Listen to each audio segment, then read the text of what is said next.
అంగన్వాడీలు రాష్ట్ర వ్యాప్తంగా ఉద్యమం బాట పట్టారు. అందరూ కూడా తమ డిమాండ్ల సాధనకే అందరూ కూడా ఇప్పుడంతా కూడా రోడ్డు ఎక్కిన పరిస్థితి. గతంలో కూడా కొన్ని రోజుల నుంచి కూడా తమ సమస్యలను నెరవేర్చాలంటూ తమ డిమాండ్ల ముందు ప్రభుత్వం ముందు పెట్టినప్పటికీ దానిపై ఎటువంటి రియాక్షన్ రాకపోవడంతో ఇప్పుడంతా కూడా రాష్ట్ర వ్యాప్తంగా మండల కేంద్రాల్లో కావచ్చు, అలాగే జిల్లా వ్యాప్తంగా కూడా అన్ని కేంద్రాల్లో కూడా ఆందోళన చేపట్టారు. ప్రస్తుతం కాకినాడ జిల్లాలో కూడా అంగన్వాడీలు ఆందోళన బాధ చేపట్టారు. ప్రస్తుతం ఎటువంటి సమస్యలు ఉన్నా డిమాండ్లు ఏంటంటే మరి విషయాలు అడిగి తెలుసుకునే ప్రయత్నం చెప్పండి అమ్మా, ఎందుకు మీరు ఆందోళన బాట పెట్టారు?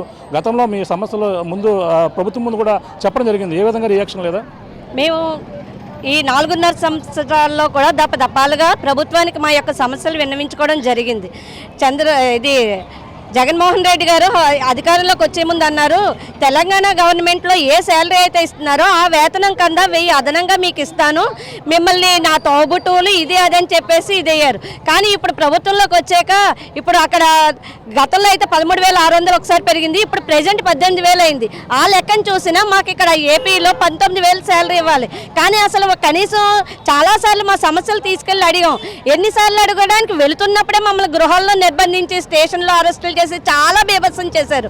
ఆఖరికి ఇప్పుడు చేసాం, సమస్యలు పరిష్కరిస్తామని చెప్పేసి నిన్నటి దినాన్న మా నాయకులను పిలిస్తే మొన్నటి దినాన్ని పిలిచి కొన్ని సభలు మొత్తం అన్ని కూడా విఫలం చేశారు. మళ్ళీ నిన్న పిలిస్తే ఇంకా మేము ఎంతో ఆశతో ఈ రోజు ఏమైనా సమస్యలు పరిష్కారం అవుతాయని ఎంతో ఆశతో చూసాం. కానీ తీసుకెళ్ళిన మా నాయకులు బెదిరించారు, మీరు కనుక ఈ సమ్మెను కొనసాగిస్తే మిమ్మల్ని ఉద్యోగాల్లోంచి తీసేసి కొత్త వాళ్ళని నియమించుకుంటామని. అలా ఎంతమందిని నియమించుకుంటారు? ఈ రాష్ట్రంలో 55,603 అంగన్వాడీ కేంద్రాలు ఉన్నాయి. అలా 55,603 అంగన్వాడీ కేంద్రాలు, ఆయాలు మొత్తం 1,00,000 పైగా ఉన్నాం.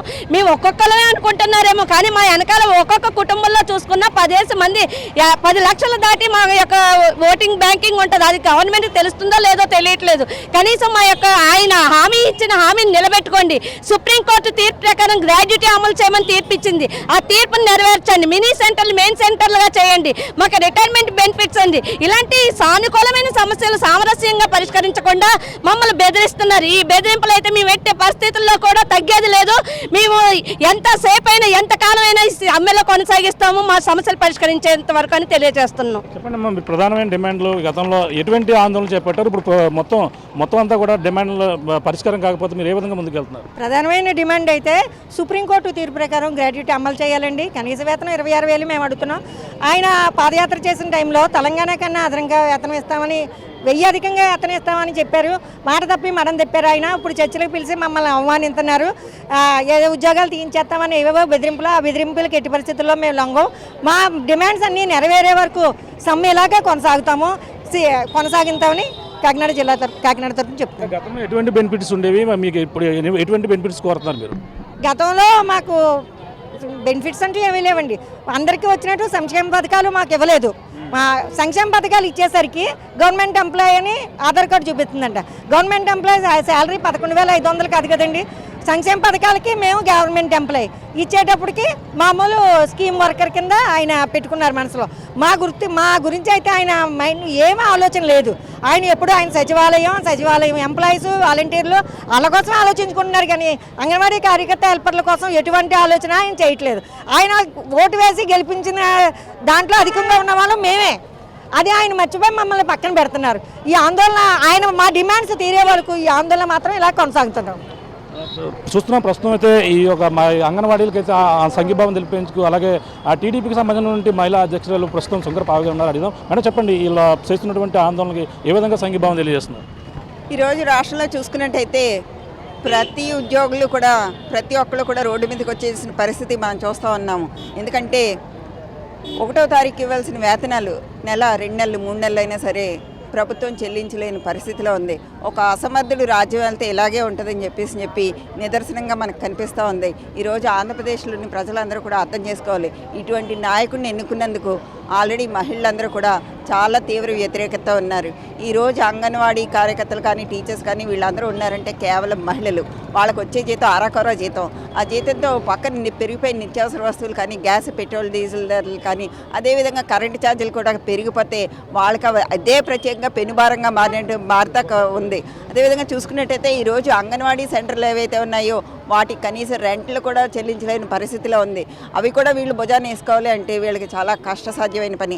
అదేవిధంగా గర్భిణీ స్త్రీలు, బాలింతలు, అదేవిధంగా చిన్నారులు, వీళ్ళకి పోషకాహారం ఇవ్వాల్సిన పరిస్థితి ఉంది.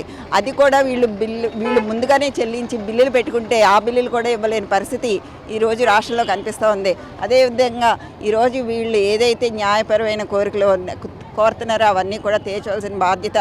ఎందుకంటే పాదయాత్రలోనే జగన్మోహన్ రెడ్డి అనే వ్యక్తి వీళ్ళకి హామీ ఇవ్వడం జరిగింది. ఇచ్చిన హామీని నిలబెట్టుకోలేని వ్యక్తిగా చరిత్రలో అయితే మాత్రం ఆయన నిలబడిపోతారని చెప్పి ఖచ్చితంగా చెప్పగలం.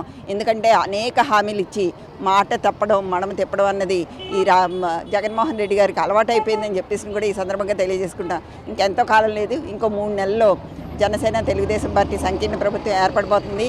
ఏర్పడిన తర్వాత వీళ్ళందరికీ కూడా న్యాయం జరుగుతుందని చెప్పి ఈ సందర్భంగా తెలియజేసుకుంటే సెలవు తీసుకుంటాం. చూస్తున్నాం ఇది పరిస్థితి. ప్రధానంగా అంగన్వాడీలు అయితే మొత్తం రోడ్డెక్కిన పరిస్థితి ప్రధానంగా ఉంది. వాళ్ళకి సమస్యలు అన్నీ కూడా గతంలో చెప్పినప్పటికీ ఒక పాదయాత్రలో ఇచ్చినటువంటి హామీ ఏదైతే ఉందో హామీ ప్రకారం నెరవేర్చకుండా ఇప్పుడు ఉన్నటువంటి ప్రభుత్వం ఏదైతే వాళ్ళందరూ కూడా చిన్న చూపు చూశారంటూ వీళ్ళందరూ కూడా గత 3 రోజుల క్రితమే వీళ్ళందరూ కూడా అల్టిమేట్ కూడా జారీ చేశారు.